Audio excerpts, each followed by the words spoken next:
Aksi pamer para pejabat maupun ASN dan keluarganya di media sosial kini menjadi sorotan. Presiden Jokowi bahkan berulang kali mengingatkan agar para pejabat tidak melakukan aksi pamer karena dianggap tidak pantas. Mengapa aksi gaya hidup mewah pejabat semakin banyak dipamerkan dan bagaimana sanksi yang tepat untuk hal ini?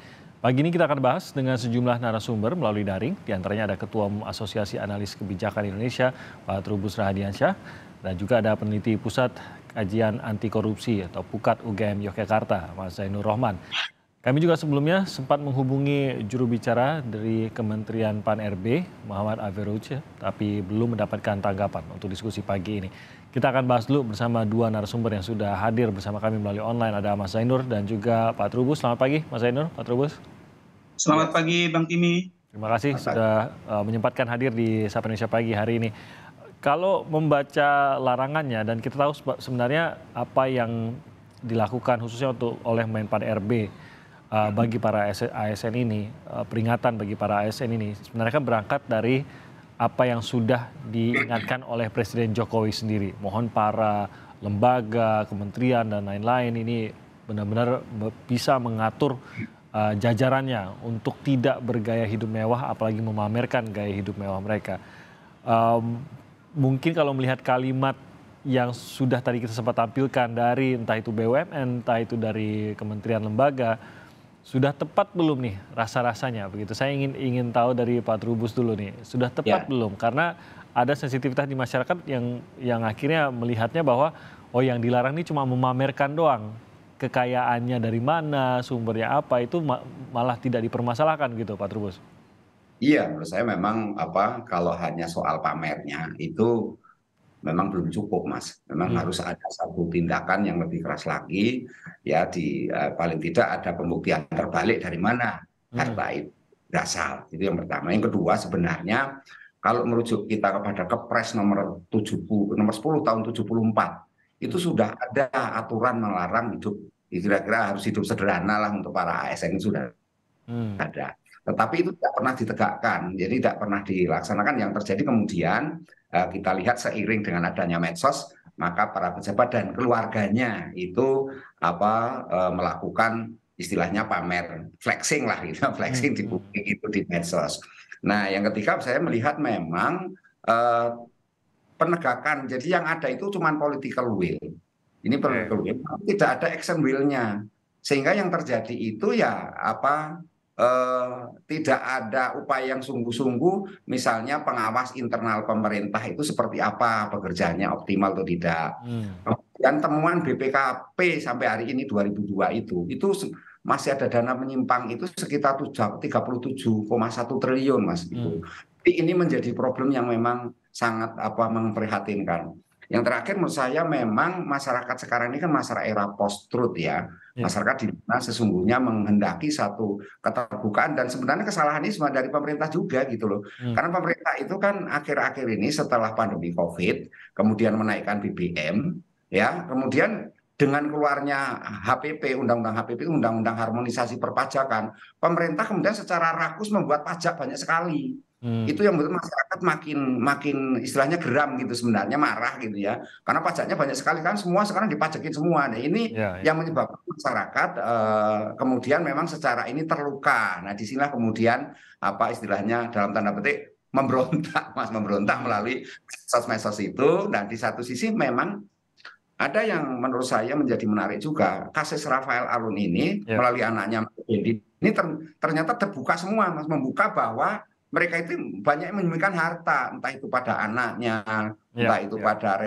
istrinya, ataupun relasinya. Banyak sekali dilakukan oleh para pelaku-pelaku yang kategori sebenarnya penjahat itu, yang menggunakan istilahnya kejahatan dalam jabatan sebenarnya itu. Entah itu abuse power, penyalahgunaan wewenang, kemudian juga ada pungli-pungli itu masih banyak, Mas, karena birokrasi kita itu masih berbelit-belit, masih lama. Itu semua terjadi, Mas. Nah ini yang menyebabkan memang kalau kita lihat kadang-kadang masyarakat jadi miris gitu kan, marah juga lihat situasi di sisi lain, bayar pajak gitu ya. Iya, Mas. Di sisi lain masyarakat dipajaki lebih banyak begitu tadi gagasannya Pak Trubus. Nah, kalau secara aturan itu tadi yang tadi sempat Anda sebut juga mengenai undang-undang, kan kita tahu ada beberapa undang-undang juga yang mengatur mengenai etika ASN. Tadi juga Anda menyebut salah satu undang-undangnya. Sebenarnya Yang diatur itu apanya yang sejauh ini sudah diundang-undangkan dalam ranah memiliki harta dan memperlihatkan kekayaan tersebut, apa yang sudah diatur sebenarnya dalam undang-undangnya?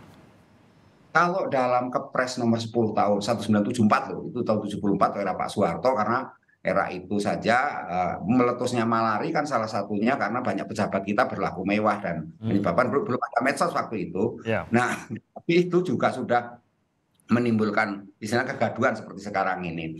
Nah, aturan yang terbaru PP 94 ya itu 2021 mengenai kedisiplinan ASN ini juga belum ini gitu, belum juga istilahnya ya ditegakkan secara benar-benar. Jadi action will-nya itu belum gitu Mas. Jadi secara aturan ya, sudah ada gitu Pak Trubus ya, tapi ya belum sudah ada ditegakkan ya. aturan, sudah banyak dibuka, tetapi action plan-nya kan, aturan ini kan political will sebenarnya kan, political will, niatnya oke baik, tetapi kan masalahnya action-nya nggak ada, penegakannya seperti apa, Ya. kalau ini apakah hartanya dirampas atau mereka harus dimiskinkan misalnya. Nah ini kan belum, apalagi kita undang-undang perampasan aset itu sampai hari ini nggak pernah disahkan, itu RUU melulu sampai hari ini. Jadi menjadi sebenarnya tugas pemerintah, artinya DPR lah itu didorong agar segera disahkan sehingga itu menjadi alat paling tidak payung hukum di dalam aparat penegak hukum ketika melaksanakan penegakan aturan. Menurut saya itu, Mas. Oke, baik.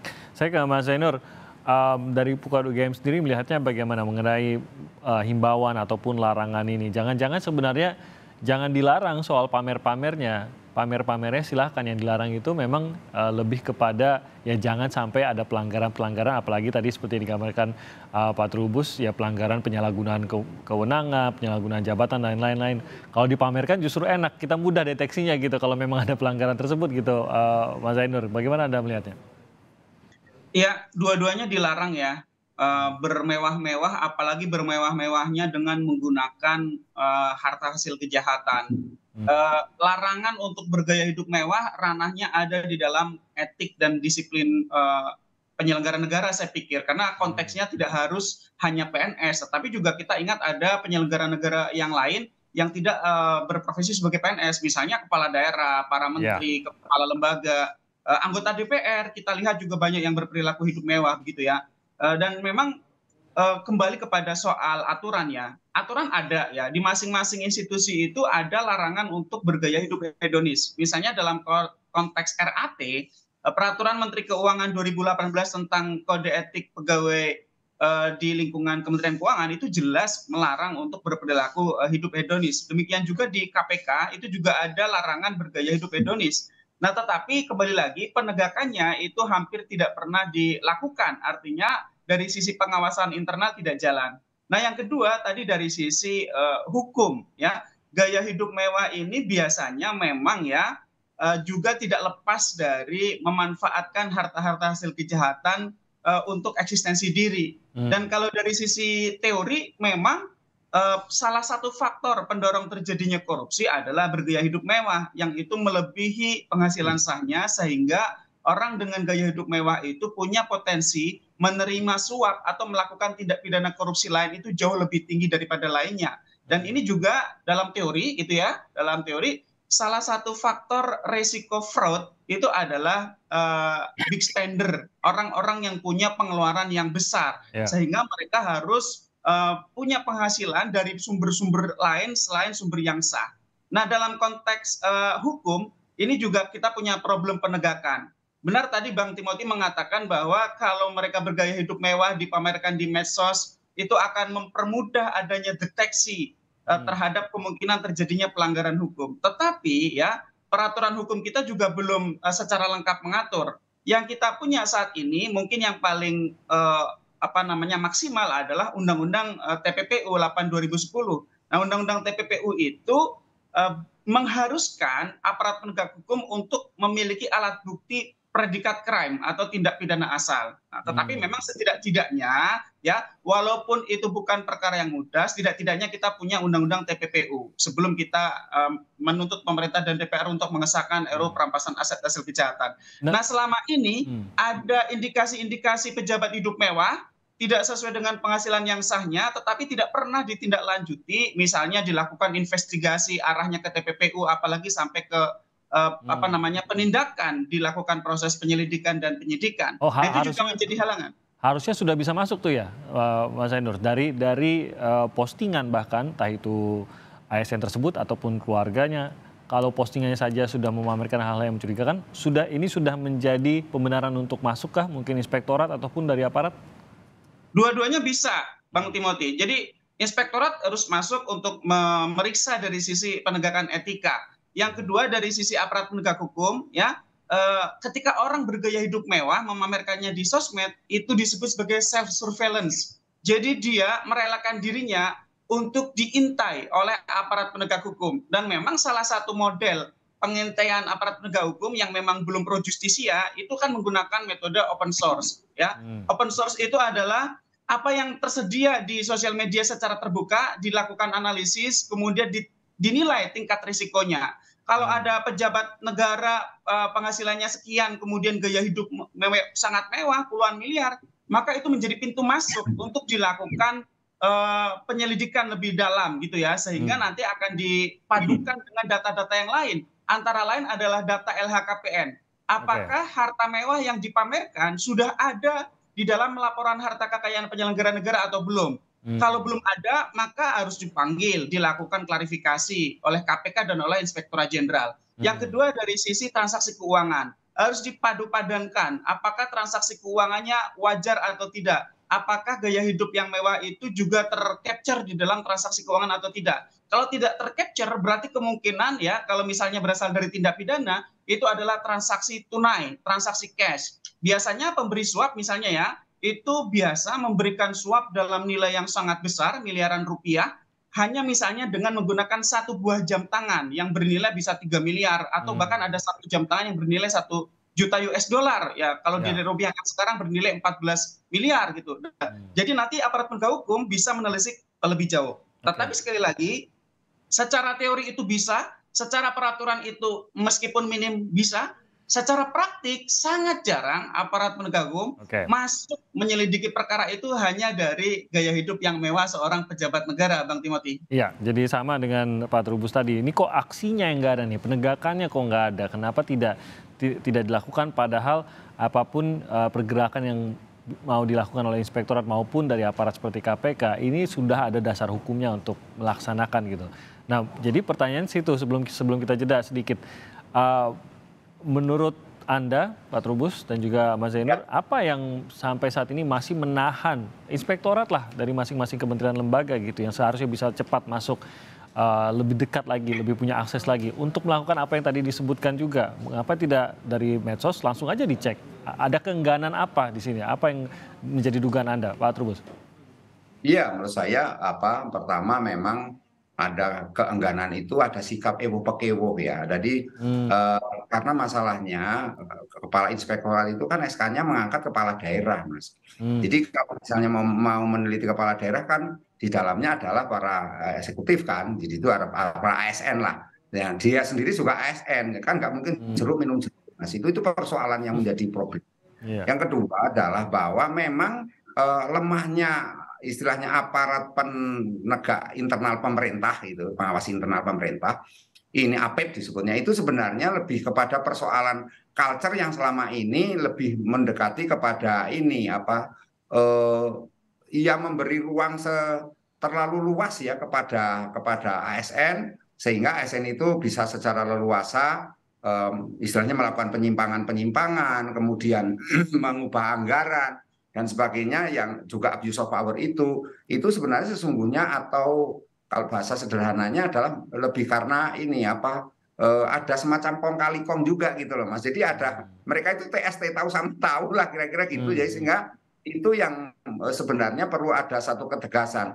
Yang selanjutnya menurut saya memang di tingkat daerah, terutama kepala daerah juga seringkali karena dia jabatan ini adalah jabatan politik, dia lebih menekankan kepada orang-orang yang memang harus dilindungi secara politik, sehingga ketika itu berhadapan dengan inspektorat atau APEP itu umumnya mereka terus dilindungi ya secara tidak langsung. APEP sendiri juga ada keengganan, ada kesungkanan juga dan ketidakmauan. Nah, di sini memang ada semacam ini ya, semacam kondisi ada pengawas internal pemerintah, tapi seperti ini Mas, seperti lemdak gitu, jadi bebek lumpuh gitu, sehingga mereka tidak bisa apa-apa. Yang ada hanyalah mereka itu melakukan pendataan, mungkin juga istilah inventarisasi, dokumentasi, tapi tidak pada tataran sampai kemudian bagaimana action itu dilakukan. Ada EWU pakai EWU dan bahkan ada praktik-praktik yang rasa-rasanya sudah menjadi dianggap normal dilakukan begitu ya. Jadi tidak lagi diberikan warning atau apa karena dianggap inilah yang terjadi dan sudah menjadi kebiasaan di situ. Nah, keengganan apa yang dimiliki Mas Zainur? Kenapa kok inspektorat atau mungkin juga aparat di sini kok tidak bisa masuk atau tidak mau lah bisa atau belum bisa langsung bergerak seperti yang tadi Anda katakan, padahal sudah ada celahnya, sudah ada bisa dikatakan bukti awal dan sudah ada undang-undang yang mengaturnya.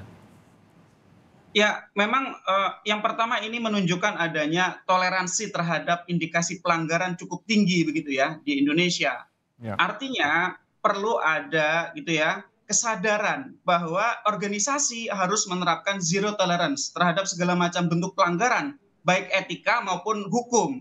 Nah, selama ini kita lihat pelanggaran-pelanggaran kecil itu dibiarkan lama-lama kemudian terakumulasi menjadi pelanggaran yang besar dan kemudian mengakibatkan kerusakan organisasi. Nah, kerusakan organisasi itu kalau sudah sedemikian akut susah untuk diperbaiki, butuh revolusi begitu ya lah istilahnya lah di dalam masing-masing organisasi. Nah, saya berharap memang rame-rame saat ini terjadi itu harus jadi momentum banyak hal, termasuk revitalisasi APIP, aparat pengawas internal pemerintah dalam konteks inspektorat jenderal atau inspektorat di daerah atau SPI di lembaga. Memang konteksnya adalah mereka diangkat dan bertanggung jawab kepada pimpinan tertingginya, menteri, kepala lembaga atau kepala daerah, sehingga mereka hampir tidak mungkin dapat melakukan pengawasan terhadap atasannya atau kepada sesama dan di bawahnya yang itu menjadi dalam tanda kutip orang-orangnya pimpinan gitu. Nah, sehingga di sini misalnya pernah ada usulan untuk memberikan derajat independensi yang cukup kepada inspektorat dalam bentuk apapun ya. Misalnya ada yang usul inspektorat daerah bertanggung jawabnya kepada provinsi, ada yang usul seperti itu di kabupaten bertanggung jawabnya per provinsi, sehingga bupati wali kota tidak punya kemampuan untuk intervensi inspektorat di kabupaten atau kota. Ada yang seperti itu. Nah, Bang Timothy, menurut saya yang selanjutnya adalah soal tanggung jawab ya. Atas segala macam bentuk pelanggaran di Indonesia itu hampir jarang ada konsekuensi. Nah, saya berharap ke depan setiap pelanggaran yang dilakukan oleh anak buah ya itu harus ada pertanggungjawaban atasan langsungnya dan harus ada pertanggungjawaban dari inspektorat. Realnya bagaimana? Misalnya anak buah korupsi, maka atasan langsungnya harus dicopot dari jabatan. Ya, kalau pelakunya kan akan diproses pidana dan pasti akan diproses secara etik biasanya di PTDH. Tetapi atasannya bagaimana? Atasannya dibiarkan, tidak ada langkah apapun sehingga iya, atasan membiarkan, atasan merasa tidak perlu membina, tidak perlu mengawasi bawahannya. Nah, yang kedua adalah fungsi pengawasan. Fungsi pengawasan juga tidak pernah dapat konsekuensi apapun. Nah, padahal ketika terjadi pelanggaran dan terjadi pembiaran, itu artinya fungsi pengawasan gagal. Sehingga harusnya mereka juga dapat konsekuensi, yaitu dicopot dari jabatannya di pengawasan. Nah, ini tidak pernah dilakukan di Indonesia. Padahal budaya-budaya yang seperti ini ya sangat bagus dan sudah banyak berjalan di negara-negara yang maju maupun di korporasi yang bagus begitu. Nah, dalam konteks aparat penegak hukum ya sampai sekarang yang masih menjadi problem adalah laporan hasil analisis dari PPATK kepada semua aparat penegak hukum itu sangat minim respon baliknya. Jadi ini soal akuntabilitas, Bang Timi. Kita lihat langsung di kasus Rafael ini.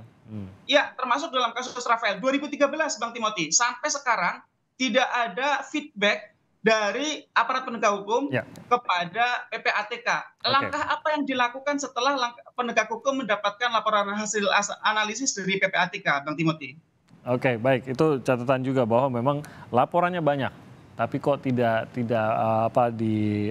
benar-benar tidak diproses, tidak dilanjutkan hingga akhirnya meledak seperti sekarang. Padahal sebenarnya ini mungkin bisa dicegah sebelumnya. Kita akan bahas lebih jauh lagi, usai jeda kami akan jeda sebentar. Tetap bersama kami di Sapa Indonesia Pagi. Ini mungkin sekaligus juga pertanyaan terakhir dalam bagian ini. Kita ingin mendalami mengenai apa manfaatnya kalau begitu? Tadi kita sudah membahas nih Pak Trubus dan juga Mas Zainur mengenai apa sih pembenahan-pembenahan yang seharusnya dilakukan, bahwa masih banyak ruang untuk aksi. Aturan segala macam sudah ada, tinggal aksinya aja mana nih dari aparat maupun dari APIP atau dari inspektorat di masing-masing kementerian lembaga. Nah, dengan aturan yang sudah dikeluarkan tadi dari Menpan RB juga sudah mengatakan ASN jangan hidup bermewah-mewahan dan menunjukkannya di media sosial. Dari berbagai kementerian dan lembaga tadi juga sudah melakukan larangan tersebut. Kalau begitu, apa efek terbaik yang bisa kita harapkan dari larangan ini? Ataukah jangan sampai ya larangan ini hanya benar-benar menjadi apa yang disebut sebagai lip service saja, agar setidaknya masyarakat tidak terlalu memprotes lagi mengenai apa yang saat ini sedang ramai dibicarakan, Pak Trubus? Iya, menurut saya memang ini kuncinya ada di penegakan hukum ya. Jadi penegakan enforcement, karena kan penegakan itu artinya di situ ada action will yang harus dilakukan. Yang selanjutnya menurut saya penting juga adalah konteksnya bagaimana para pelanggar-pelanggar ini memang harus terus diawasi dan terus juga istilahnya itu investigasi ya, sejauh mana misalnya mereka pamer-pamer ini hartanya dari mana. Karena memang ada juga ASN yang memang dasarnya kaya gitu ya, dasarnya kaya seperti yang terjadi di Tangerang Nurhali itu kan. Itu warisan tapi gitu ya. Ya warisan sejak tahun 2019 itu mereka sudah hartanya 1,6 triliun. Nah, ini satu hal yang kita tidak boleh berprasangka atau tidak sekedar memvonis gitu. Tidak hanya memvonis tanpa harus istilahnya melukai mereka-mereka yang kategori sebenarnya kaya, karena kaya itu kan tidak dilarang kan, dan itu menurut saya mereka pamer itu sebenarnya kan menunjukkan prestasinya juga, karena sebenarnya yang kedua pemerintah ini juga harus membuat kebijakan yang tidak diskriminatif ya. Selama ini misalnya di Kementerian Perpajak itu yang kaitannya Kementerian Keuangan dan Ditjen Pajak itu kan ada kalau nggak salah Perpres nomor 37 tahun 2018 itu kan. Di situ ada tukin yang memang berbeda sehingga Kementerian Keuangan ini sebagai Kementerian Sultan selama ini sebutannya kan seperti itu karena mereka mulai tunjangan besar. Nah, dari situ kemudian bagaimana ketika mereka terjadi istilahnya anak buahnya dalam hari ini ASN-nya melakukan pelanggaran, maka harus dicopot dan diberhentikan itu dengan jelas, dan itu tidak cukup di situ, memang semua harus dimiskinkan, Mas, itu yang penting itu. Jadi proses lah secara hukum gitu ya kalau jadi hartanya dirampas semua. Karena itu undang-undang perampasan ini kekayaan itu itu harus segera diterbitkan, itu penting sekali. Yang lain adalah bagaimana sebenarnya ketika pelaku-pelaku ini pada tataran yang jabatannya tinggi sekali. Lah ini kan banyak di kita sebenarnya yang hartanya itu memang luar biasa kita. Kalau harta Rafael Alun yang terungkap hanya 56 triliun sebenarnya kan masih miliar, itu kan masih kecil. Karena yang di atasnya masih banyak lagi. Nah ini menurut saya masyarakat harus diberi istilah informasi yang jelas dan dalam hal ini keterbukaan lah. Transparansi dalam pengelolaan keuangan itu penting, makanya SPBE yang sudah diterapkan dalam Kepres itu harus dilaksanakan, Mas. Jadi ini yang menurut saya masyarakat bisa mengakses sejauh mana kekayaan yang bersangkutan, dari mana asalnya, itu terpampang jelas di situ gitu loh. Jadi sehingga tidak menimbulkan istilahnya prasangka-prasangka, apalagi kemudian memvonis bahwa orang yang hidup mewah kaya itu memang harta dari mencuri atau dari korupsi atau perilaku-perilaku koruptif lainnya. Jadi menurut saya itu yang penting, Mas. Oke. Nah, Mas Zainur, apa efek terbaik yang bisa didapatkan dari melarang ASN tidak memposting harta kekayaannya? Ya, kalau tadi kita bahas penegakan, jika Indonesia punya penegakan yang baik dari sisi hukum maupun dari sisi etika, maka tidak akan ada kecurigaan-kecurigaan masyarakat. Ya, kenapa sih masyarakat curiga? Ya karena selama ini ada pembiaran-pembiaran, toleransi terhadap pelanggaran. Nah, soal kenapa sih disarankan untuk tidak menunjukkan kemewahan? Ya tentu pendasaran secara ilmiahnya, secara filosofisnya itu adalah agar tidak melukai solidaritas. Ya, nah solidaritas ini kan dua ya, terhadap masyarakat luas yang kita tahu masih ada 26 juta rakyat miskin. Yang kedua adalah dengan sesama penyelenggara negara dan pegawai. Tadi Pak Trubus juga sudah menyampaikan ada ketimpangan di internal ASN sendiri. Nah itu juga menurut saya mereka terluka kalau misalnya ada satu kementerian, lembaga atau daerah yang penghasilannya sangat tinggi dan itu dipamer-pamerkan di medsos. Bagaimana kalau misalnya para guru di daerah yang tidak punya TPP gitu ya, tidak punya tunjangan perbaikan penghasilan dan hanya dengan gaji pokok melihat koleganya sesama pengabdi negara itu kemudian memamerkan hartanya, itu juga menurut saya menghilangkan solidaritas. Nah, tetapi sekali lagi ini semua akan punya manfaat jika yang pertama dalam jangka yang sangat pendek ini aparat penegak hukum proses dong dengan TPPU nih orang-orang yang punya harta yang mencurigakan, ya. Yang kedua adalah dari sisi perbaikan secara sistem, ya, di masing-masing inspektorat jenderal, inspektorat maupun satuan pengawas internal, kementerian, lembaga dan daerah. Tolong dong itu APIP kalian fungsikan. Jangan APIP itu hanya sekadar ada begitu ya. Revitalisasi APIP dengan ya segala macam, ada banyak usulan. Silakan pilih mau pakai usulan yang mana. Dan ini mungkin secara nasional juga perlu dibahas. Nah, yang ketiga adalah betul saya setuju dengan Pak Trubus bahwa Indonesia kalau mau serius memberantas korupsi, kalau mau menghalangi para pelaku tindak pidana menikmati hasil kejahatan mereka, maka sahkan RUU perampasan aset hasil kejahatan dan ditambah dengan pasangannya yaitu RUU pembatasan transaksi uang kartal. Hanya itu cara agar Indonesia bisa secara efektif mencegah terjadinya korupsi dan tindak pidana pencucian uang dan secara efektif dapat melakukan aset recovery agar kerugian keuangan negara itu juga bisa dipulihkan ataupun hasil kejahatan itu dirampas untuk negara tidak bisa dinikmati oleh para pelaku kejahatan. Jadi sebelum 2024 harga mati ya Presiden Jokowi dan DPR periode ini harus mengesahkan RUU perampasan aset hasil kejahatan. Bang Timothy. Oke, baik, terima kasih Mas Zainur. Mungkin sedikit lagi terkait dengan ASN dan aturannya, saya ke Pak Trubus. Perlukah ada sanksi kalau tetap dipamerkan atau tegas saja kalau masih memamerkan maka kementerian lembaga akan langsung menurunkan APIP-nya ataupun langsung membuat laporan kepada aparat? Apa yang lebih tepat nih? Iya, menurut saya memang harus segera dilakukan oleh APIP ya, itu melaporkan. Jadi nggak perlu sanksi administratif, teguran gitu udah nggak perlu lagi? Ya, nggak lagi, langsung aja pidana. Jadi sanksinya laporkan aja pidana sehingga ada efek jera. Kalau cuma administrasi, cuma sifatnya teguran, saya rasa sudah nggak mempan lah seperti itu.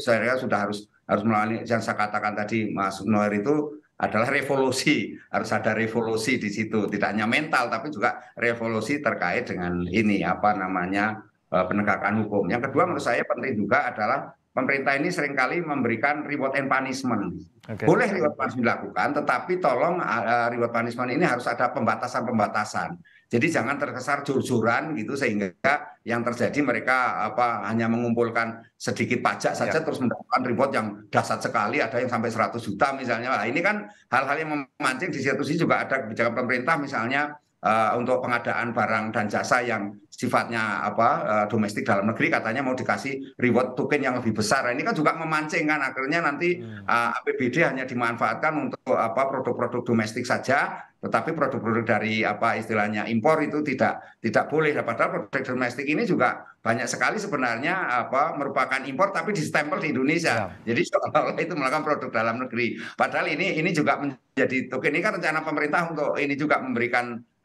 sanksi kepada kepada kepala daerah yang memanfaatkan APBD untuk itu pembelian impor itu gitu Mas. Oke. Kita tunggu aksi dari pemerintah ataupun dari kementerian lembaga masing-masing. Ini momentum sebenarnya untuk kementerian dan lembaga untuk melakukan bersih-bersih dan mungkin juga ya memenangkan hati masyarakat dengan membuktikan bahwa ada bersih-bersih yang benar-benar nyata yang dilakukan dalam kementerian lembaga tersebut. Dan kita yakin ini akan lebih sehat juga ya untuk kementerian lembaga maupun secara nasional pasti akan lebih sehat kalau di dalam pemerintahan kita, operasional dari pemerintahan kita ini bisa berjalan dengan lebih bersih, transparan, dan lebih baik. Terima kasih banyak atas waktunya Pak Trubus, Mas Zainur. Terima kasih sudah bergabung bersama kami di Sapa Indonesia pagi hari ini. Salam sehat untuk Anda berdua. Terima kasih.